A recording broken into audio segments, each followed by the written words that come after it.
মুসার কমরা বলছেন সাহাবীরা ইন্নালা মুদরাকুন, নবীজি আমরা ধরা পড়ে গেলাম, কি হবে? সামনে সমুদ্র ডুবে মরবো, আর পিছনে তো ফেরাউনের বাহিনী, তাহলে ধরা পড়ে গেলাম। একা মিশরের সেই বধ্যভূমিতে দাঁড়িয়ে, সেই প্রাঙ্গণে উপস্থিত হয়ে, সেই উচ্ছ্বসিত জলস্রোতের সামনে, সম্মুখে জলস্রোত আর পিছনে ফেরাউনের বাহিনী, মুসা আলাইহিস সালামের মুখ থেকে উচ্চারিত হয়েছে, কি বলছেন? কাল্লা, কখনো না, ইন্না মায়া রব্বি সাইয়াহদিন, আমার রব আমার সঙ্গে আছে, এখনই অচিরেই তিনি আমাকে রাস্তা দেখাবেন। সুবহানাল্লাহ বলতে ইচ্ছে হচ্ছে না? এই কথাটা কোথা থেকে বলেছিলেন জানেন? এই যুবকদের মতো উদ্ভ্রান্তি নয়, এই কথাটার নাম হচ্ছে একটা ইয়াকিন, দৃঢ় প্রত্যয়। প্রত্যয়টা কি? আমি চোখে যা দেখছি সেটা সত্য নয়। তোমরা যে আমাকে দেখাচ্ছ নানা রকমের নগ্ন চিত্র করে, হাজার হাজার মুসলিমদেরকে অত্যাচার করে, এখানে বোমা ফেলে, ওখানে অপমান করে, ওখানে শেষ করে দিয়ে, ঘর বাড়ি আগুন লাগিয়ে দিয়ে তোমরা যে আমাকে দেখাচ্ছ ওটা সত্য নয়। আমার হৃদয়ে যেটা আমি লালন করেছি ওটাই সত্য। ভালো করে মনে রাখো, এর নাম হচ্ছে ইয়াকিন, এর নাম হচ্ছে ইসলাম, এর নাম হচ্ছে দ্বীন, আর এর বিপরীতটার নাম হচ্ছে বস্তুবাদ। বস্তুবাদীরা কি ভাববে? এই সব শেষ হয়ে গেল, ডুবে গেল, এসে জুমার খুতবা দিয়ে তৌহিদ আলোচনা করে কি হবে? মৌলানা ভয়ঙ্কর আক্রান্ত করেছে যুব সমাজকে। অজস্র উদাহরণ আছে। ইব্রাহিম আলাইহিস সালামকে ডাকলেন, সে যুগের জালেম, ডেকে হত্যা করলেন সামনে একটা লোককে ছেড়ে দিলেন, বললেন জানো কে জীবন দেয় কে মৃত্যু দেয়? ইব্রাহিম আলাইহিস সালাম বলছেন আল্লাহ জীবন দেন, আল্লাহ মৃত্যু দেন। তখন ওই জালেম বলছে আনা উহি ওয়া উমিত, বুঝলে তো, আমি জীবন দিই, আমি মৃত্যু দিই। ইব্রাহিম বলছে সূর্য পূর্ব থেকে ওঠে, ওই পশ্চিম দিক থেকে ওঠান দেখি। যা দেখছি তা সত্য নয়, যা হৃদয়ে লালন করেছে ওটাই সত্য, যে আমার রব জীবন দেন, আমার রব মৃত্যু দেন। যুগে যুগে নাবিরা এই বস্তুবাদের বিরুদ্ধে কথা বলেছেন, আমাদের যুবকরা এই বস্তুবাদীতে আক্রান্ত হয়ে পড়েছে। দুনিয়ার কথা কি ঘটছে? এই মিডিয়া তার বড় একটা দায়ী। এই ইলেকট্রনিক্স মিডিয়া, এই সোশ্যাল মিডিয়া বড় ভয়ঙ্কর দায়ী, এবং এরা পরিকল্পিতভাবে ভয়ঙ্করতম ঘটনাগুলিকে তুলে ধরে ধরে আমাদের যুবকদেরকে বিভ্রান্ত করা। তারা তৌহিদ ছাড়ছে, সুন্নাহ ছাড়ছে, আরও বলছে ওই আফগানিদের হয়ে সহযোগিতা করব, ওই বলছে ইটালিতে সহযোগিতা করবো, ওই ইরানকে সহযোগিতা করবো, প্যালেস্তাইনে সহযোগিতা করব। এত বীর বাহাদুর যুবক ঘরের সামান্য বাড়ি থেকে দুপা গিয়ে ফজরের সালাত আদায় করতে পারে না, এতই দুর্বল, ক্লান্ত ঘুমে। আর সেই লোক বলছে আমি অমুক দেশোদ্ধার করে দেবো। এই সমস্ত ভ্রান্ত থেকে সরে এসে আমরা, বিভিন্ন বিরূপ এবং প্রতিকূল পরিস্থিতি বারবার আমাদের সামনে আসবে, সেই পরিস্থিতিতে আমাদের ভূমিকা কি, কোরআন এবং সুন্নাহর নিরিখে আলেম ওলামারা আমাদেরকে শেখাবেন, সেগুলি আমরা শিখব। মনে রাখবো একটা কথা, আমার হৃদয়ে যেটা যাপন করেছে, যে ঈমান, যে ইখলাস, যে তাকওয়া, যে ইয়াকিন, এটাই সত্য। কোরআন এবং সুন্নাহ যে আমাকে শিখিয়েছে এটাই সত্য। মুহাম্মদুর রাসূলুল্লাহ সাল্লাল্লাহু আলাইহি সাল্লাম যা জানিয়েছেন, বুঝিয়েছেন, এটাই সত্য। তোমরা কি করছো, কি দেখাচ্ছ না দেখাচ্ছ, ওসব কথার কথা না।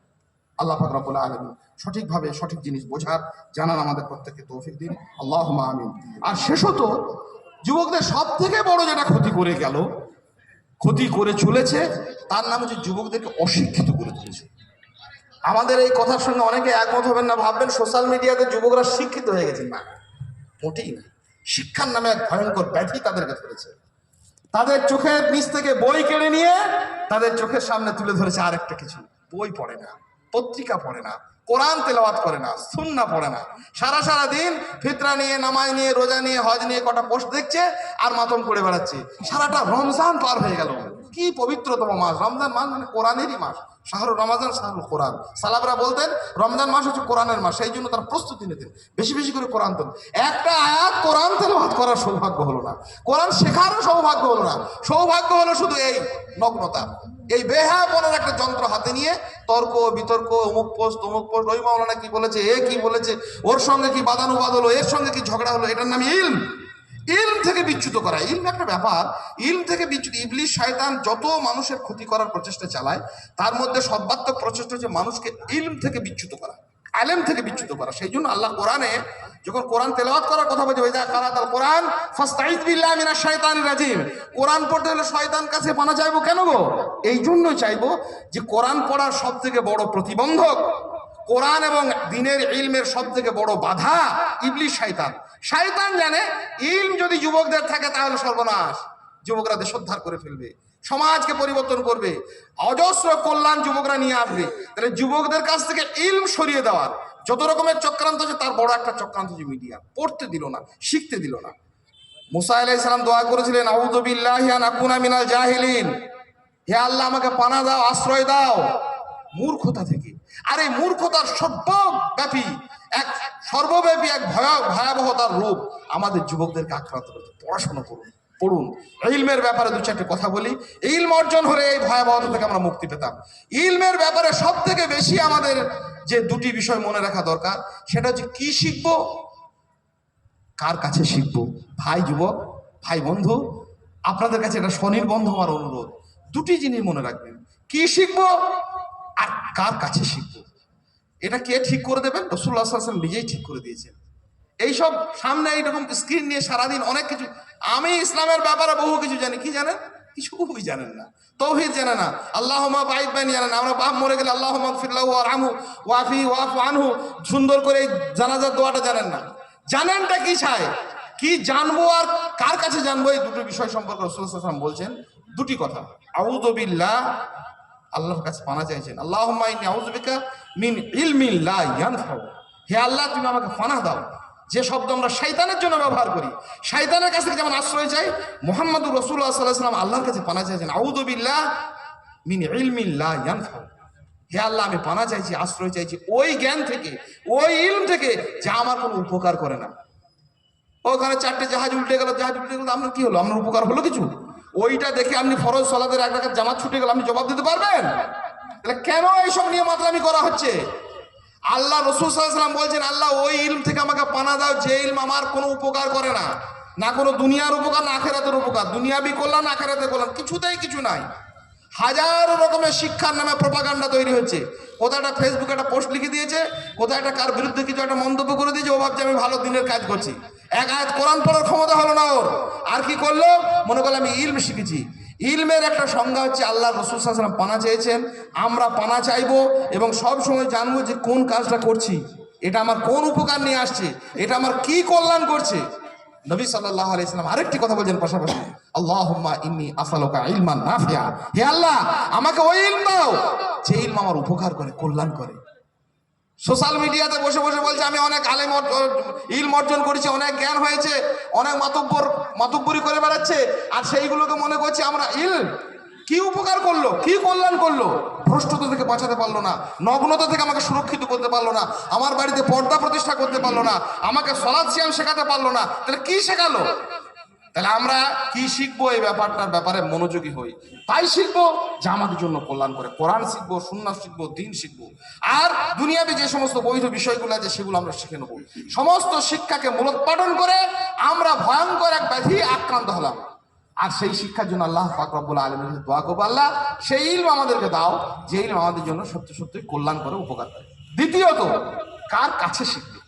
যুবকরা, এটা সোশ্যাল মিডিয়ার বড় অভিশাপ। ফেসবুক, ইনস্টাগ্রাম আর ইউটিউব থেকে কার কাছে শিখবো? মনে রাখবেন, ইসলামের শিক্ষার একটা শিক্ষকের একটা আলাদা মানদণ্ড আছে। শিক্ষক বলে এদের কারো কাছে নাই, আনুগত্য বলে কিছু নাই। মানছি না, মানবো না, চলছে চলবে। আমি অমুক জায়গাতে, আরে ও কি বলেছে আমাদের শাহিন, আমার মতিউর রহমান মাদানী জানেন, ফেসবুকে আমার সঙ্গে শেয়ার আছে, আয় অমুক দাম্মামে, অমুক কাতারে, অমুক কুয়েতে বড় বড় মাদানির সঙ্গে আমার সঙ্গে কন্ট্যাক্ট আছে, এক্ষুনি জিজ্ঞাসা করে বলে দেবো। শিক্ষার মৌলিক উপকরণ হচ্ছে দুটো, একটা হচ্ছে কি শিখবো, আর দ্বিতীয় হচ্ছে কার কাছে শিখবো। আপনার তিনি শিক্ষক, আপনি কোনোদিন গেছেন, বসেছেন, কথা বলেছেন? কিছুই না। ওনার দুটো কথাকে নিল, ভালো লাগলো যখন নিল, আর ভালো লাগলো না তখন ছেড়ে দিল, আরেকজনের কাছে গেল, আরেকজন নিল। শিক্ষক ঠিক করতে হবে, বসে শিক্ষকের কাছে নত জানু হয়ে হাঁটু গেড়ে বসে আলিফ বা তা সা নুন সাদ আপনাকে যথাসাধ্য শেখার চেষ্টা করতে হবে। এটা কি ভাই, এটা কি সাহেব, এটা কেমন করে হয়েছে, ইত্যাদি ইত্যাদি। শিক্ষক যার কাছে শিখলে হবে না তো, কার কাছে শিখতে হবে? আল্লাহ ঠিক করে দিয়েছেন। আল্লাহ সুবহানাহু ওয়া তাআলা নিজেই একজন শিক্ষক। ওয়া আল্লামা আদম আল আসমা কুল্লাহা। আল্লাহ আদমকে শিখিয়েছেন। শিক্ষক কে? যে সে শিক্ষক হবে? আল্লাহ নিজেই শিক্ষক। আর কে শিক্ষক? জিবরিল আমিন আলাইহিস সালাতু ওয়াস সালাম, আল্লাহ যাদের অনুমতি দেন তিনিও শিক্ষক। মুহাম্মাদুর রাসূলুল্লাহ সাল্লাল্লাহু, ওটা পর্যায়টা আলাদা। মুহাম্মাদুর রাসূলুল্লাহ সাল্লাল্লাহু আলাইহি ওয়াসাল্লামকে আল্লাহ শিক্ষক করে পাঠিয়েছেন। ওয়াল্লাযী বাসা ফিল উম্মিয়িনা রাসূলাম মিনহুম ইয়াতলু আলাইহিম আয়াতি ওয়া ইউযাক্কিহিম ওয়া ইউআল্লিমুহুমুল কিতাবা ওয়াল হিকমা। পরিষ্কার করেন, তিনি শিক্ষক যে আপনার ময়লা দূর করে। স্কুলের সামনে চেয়ারে বসে বসে দিনে 10টা করে সিগারেট ঠোকে, আর এক পাশে ছেলে রইলো, এক পাশে মেয়ে রইলো, আর তারা নিজেদের মধ্যে ফুসুর ফাসুর করলো আর শিক্ষক দাঁড়িয়ে দাঁড়িয়ে হ্যাঁ হ্যাঁ করে হাসলে এর নাম শিক্ষক নয়। কাঁধে ব্যাগ ঝুলিয়ে আপনাকে লোকে মাস্টার মশাই বলতে পারে, আমি বলি না, দুনিয়ার জগতের কোনো ভালো মানুষ বলবে না। শিক্ষকের মানদণ্ড হচ্ছে কি, ইউজাক্কিহিম, যিনি ময়লা দূর করেন। কি করে এই যুবকের কাছ থেকে, যুবতীদের কাছ থেকে, ভাই বোনদের কাছ থেকে, সমাজের কাছ থেকে শিরকের ময়লা, বেদাতের ময়লা, অপসংস্কৃতির ময়লা, জাহিলিয়াতের ময়লা, নগ্নতার ময়লাগুলি দূরীভূত হয়। কি করে তারা ভালো পোশাক পরতে পারে, কি করে তারা শুদ্ধ খাবার খেতে পারে, কি করে হালাল রুজি রোজগার করতে পারে, এই সব যে শেখায় তার নাম শিক্ষক। আপনি কাকে শিক্ষক বলছেন? নাপাক লোককে আপনি বলছেন শিক্ষক? আল্লাহ, মহান আল্লাহ সুবহানাহু ওয়া তাআলা চূড়ান্ত পর্যায়ে তিনি একজন মহান শিক্ষক। জিবরিল আলাইহিস সালামকে আল্লাহ শিক্ষক করে পাঠিয়েছেন, মুহাম্মদুর রাসূলুল্লাহ সাল্লাল্লাহু আলাইহি ওয়াসাল্লাম শিক্ষক করে পাঠিয়েছেন, সাহাবায়ে কেরামরা আমাদের শিক্ষক, সালাফ মানহাজুস সালাফের উপরে যারা ছিলেন তারা শিক্ষক, আমাদের বর্তমান যুগে যারা আলেম ওলামা, কোরআন সুন্নাহর অনুসারী, মসজিদের ইমাম, যারা সত্য সত্য ন্যায়নিষ্ঠভাবে দিন শেখাচ্ছেন তারা আমাদের শিক্ষক। কাজে শিক্ষকের এই পর্যায় থেকে এই মিডিয়ার ভয়াবহতায় কেউ কাউকে আর শিক্ষক মনে করে না। আমি মাদ্রাসাতে পড়িনি, আমার শিক্ষক কে শিক্ষক? আমরা কারো কাছে বসে না, কারো কাছে শেখে না, এখানে 2 পাতা নিল, ওখানে 4 পাতা নিল, এক ভয়াবহ পরিস্থিতি সৃষ্টি করলো। এই শিক্ষকহীন জাতি জীবনের মৃত্যুলগ্ন পর্যন্ত আপনার কাছে যেন শিক্ষক থাকে, আপনি যেন শিক্ষকের অনুসারী হন এবং একজন শিক্ষকের আপনি কাছে বসে মনোযোগী হয়ে তার কাছে শেখেন। শিক্ষার এই গুরুত্বপূর্ণ মানদণ্ড যদি না হতো তাহলে আল্লাহ সুবহানাহু ওয়া তাআলা আকাশ থেকে বার্তা করে অটোমেটিক আজকের যুগে বিজ্ঞান যেটাকে আমাদের কাছে দিয়েছে, মিডিয়া ভাই তো এই মুহাম্মদ রাসূলুল্লাহ সাল্লাল্লাহু আলাইহি ওয়াসাল্লাম ব্রেনে কোরআন সেট করে দিতেন, তা করেননি। ওভাবে হয় না। শিক্ষার মৌলিক উপকরণ যে শিক্ষক, আল্লাহ ছাড়া কে ভালো জানে? আল্লাহ সবকিছু ভালো জানেন, তিনিই তো শেখাচ্ছেন। জিবরিল আমিন আলাইহিস সালাতু ওয়াত তাসলিম এলেন, কাছে বসলেন, হাঁটুতে হাঁটু লাগিয়ে একবার হাঁটুর ওপর হাত রেখে বলছেন দিন কি, ইসলাম কি, জিজ্ঞাসাবাদের মাধ্যমে। কেন এই শিক্ষার ব্যবস্থা তিনি করলেন? তিনি পারতেন না? আকাশ বার্তার মাধ্যমে একবারে অডিও দিয়ে, ভিডিও দিয়ে মুহাম্মদ রাসূলুল্লাহ সাল্লাল্লাহু আলাইহি ওয়াসাল্লামের ব্রেনে একটা সফটওয়্যার ভরে দিতে, সব কোরআন তিনি জানতেন, সব সুন্নাহ তিনি জানতেন। কিন্তু এটা শিক্ষার পদ্ধতি নয়, এটা থেকে উপকৃত হতে পারেন, এটা হারাম না জায়েজ কথা বলছি না, কিন্তু এটাকেই যদি যুবকরা শিক্ষার একমাত্র মানদণ্ড করে নেয়, তারা যদি কোরআন সুন্নাহর শিক্ষাটাকে মাদ্রাসার আলেম ওলামাদের কাছে না বসেন, তাদের কাছে না আলোচনা করেন, পরামর্শ করেন, শিক্ষার মূল আঙ্গিক থেকে, প্যাটার্ন থেকে তারা সরে যাবে। সর্বশেষ কথা একটা বলি, শিক্ষকের মর্যাদা থেকে আমরা যে নষ্ট হয়েছি, এটা আমাদের সমূহ সর্বনাশ করেছে।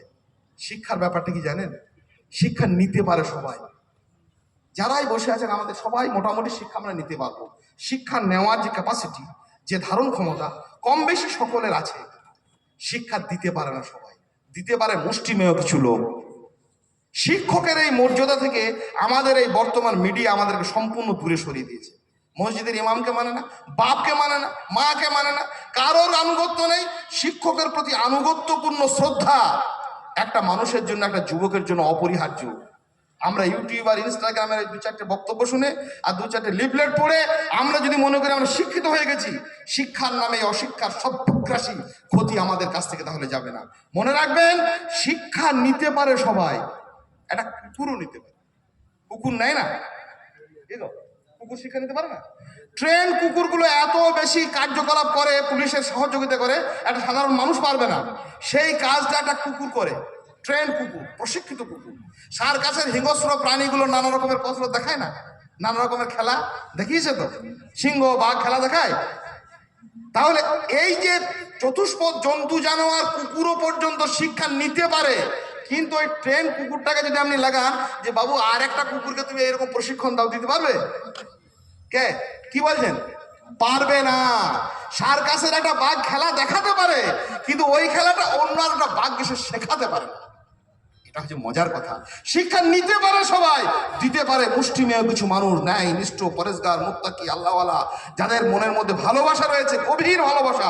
সমাজ থেকে নোংরা দূর করব, সমাজকে স্বচ্ছ করব, শিরক বিদআত দূরীভূত করব, কোরআন সুন্নাহর শিক্ষাকে মানুষের কাছে সাবলীল করে তুলব। এইরকম মনোগ্রাহী, এইরকম মনোযোগী মুষ্টিমেয় কিছু মানুষ শিক্ষা দিতে পারেন। আর তাদেরকে আজকে যুব সমাজ, সব সমাজ ব্যান করে রেখে দিয়েছে, তাদেরকে আজকে আমরা কাছে আসতে দিচ্ছি না। তাহলে কি হবে? ইউটিউব আর ইনস্টাগ্রামের পাল্লায় পড়ে সেই সমস্ত মানুষগুলোর কাছাকাছি যদি আমরা না পৌঁছই, শিক্ষার এই মূল নীতিকে যদি আমরা অবক্ষয়ের পথে ফেলে দিই, তাহলে কি হবে? হাজারো রকমের কথা উঠে আসবে। আমরা বিশেষ করে সর্বোপরি ভূমিকা নেব যুবকদের কাছে এই বার্তাগুলোকে পৌঁছানো। যুবকদের একটা বড় গুণ, বড় একটা ঐতিহ্য হচ্ছে আনুগত্য। যুবক মানে আমরা মনে করবো না সবকিছু ভেঙে দেবো, সবকিছু গুঁড়িয়ে দেবো, সবকিছু নষ্ট করে দেবো। না, আপনি পড়বেন, ধুমধরা পচে যাওয়া সমাজের উপরে নতুন ভিত্তি করে আপনি নতুন প্রাসাদ তৈরি করবেন যুবক। তার জন্য আমরা সকলেই সহযোগী, আমরা সকলেই দায়বদ্ধ। তার জন্য গুরুত্বপূর্ণ ব্যবস্থা হচ্ছে একটা ইলম অর্জন করা। যে কোনোভাবে আমরা মাদ্রাসাতে পড়ি বা নাই পড়ি, মাদ্রাসায় যাওয়ার সুযোগ যদি থাকে তো ভালো, যদি না থাকে না থাক, আলেম ওলামাদের কাছে বসে কোরআন সুন্নাহ দ্বীন শিখবো। যা চোখে দেখছি তাই সত্য নয়, আমার হৃদয়ে যে আমি যাপন করেছি ওটাই সত্য মনে রাখবো। নগ্নতা কোনো মানুষের কাজ নয়, এটা পশু প্রবৃত্তি। পশুরাও নগ্নতাকে ঘৃণা করে, আমরা সেই নগ্নতাকে আমাদের জীবনে নিয়ে আসবো না। আনুগত্যহীনতা কাফেরের কাজ, মুশরিকের কাজ, আমরা আনুগত্যশীল হব ইনশাআল্লাহ তাআলা। যে যুবকের মধ্যে আল্লাহ যে অফুরন্ত কল্যাণের প্রবাহ ধারা রেখেছেন, তাদের শক্তিতে, তাদের মেধায়, তাদের চিন্তনে, তাদের চেতনায়, সেগুলিকে আমরা উদ্বুদ্ধ করব। বারবার নিজেদের উদ্যোগে, একজন দুজন পাঁচজন, আমার নিজের ব্যক্তিগত উদ্যোগে বহু যুবকের কাছে যাই এবং কথা বলি। আলহামদুলিল্লাহ, পরিবর্তন আল্লাহ পাক রব্বুল আলামিন পরিবর্তনের মালিক, হেদায়েতের মালিক। তাদের মধ্যে অনেক মানুষ, অনেক যুবক নিজেদের সেই ত্রুটি বিচ্যুতি থেকে সরে আসে। আমরা সকলেই এই চেষ্টায় উদ্যোগী হব। কখনোই মনে করব না এ বয়সের আঘাত আসতে পারে, কিন্তু এ বয়স যেন ভীরু কাপুরুষ নয়। পথ চলতে এ বয়স যায় না থেমে, কখনোই থেমে যাবেন না। এ বয়স যেন ভীরু কাপুরুষ নয়, পথ চলতে এ বয়স যায় না থেমে। এ বয়সে তাই নেই কোনো সংশয়, এ দেশের বুকে, এ জাতির বুকে, এ মিল্লাতের বুকে 18 আসর নেমে। আল্লাহ পাক রব্বুল আলামিন আমাদের কবুল করুন, আমাদের যুবকদের ন্যায়নিষ্ঠ কাজে উদ্বুদ্ধ করুন, উদ্বুদ্ধ হওয়ার, উদ্বুদ্ধ করার আমাদের তৌফিক দিন। সমস্ত রকমের শয়তানি ওয়াসওয়াসা দিয়ে, বিশেষ করে সোশ্যাল মিডিয়াকে বিভিন্ন রকমের পর্নোগ্রাফি থেকে নিয়ে, রাজনৈতিক নেতা থেকে নিয়ে, সামাজিক মাতব্বর থেকে নিয়ে, ধর্ম ব্যবসায়ী থেকে নিয়ে, যারা আমাদেরকে খোরাক করেছে, তাদের সকল চক্রান্তকে ব্যর্থ করে দিন। আল্লাহ পাক রব্বুল আলামিন আমাদের যুবকদের, আমাদের প্রবীণদের, আমাদের নবীনদের সকলকে তার দিনের কাজে আনুগত্যে অনুভবে কবুল করুন। আল্লাহুম্মা আমিন। আস্তাগফিরুল্লাহ লি ওয়া লাকুম ওয়া লিসাইরিল মুসলিমিন ফাস্তাগফিরু ইন্নাহু হুয়াল গাফুরুর রাহিম।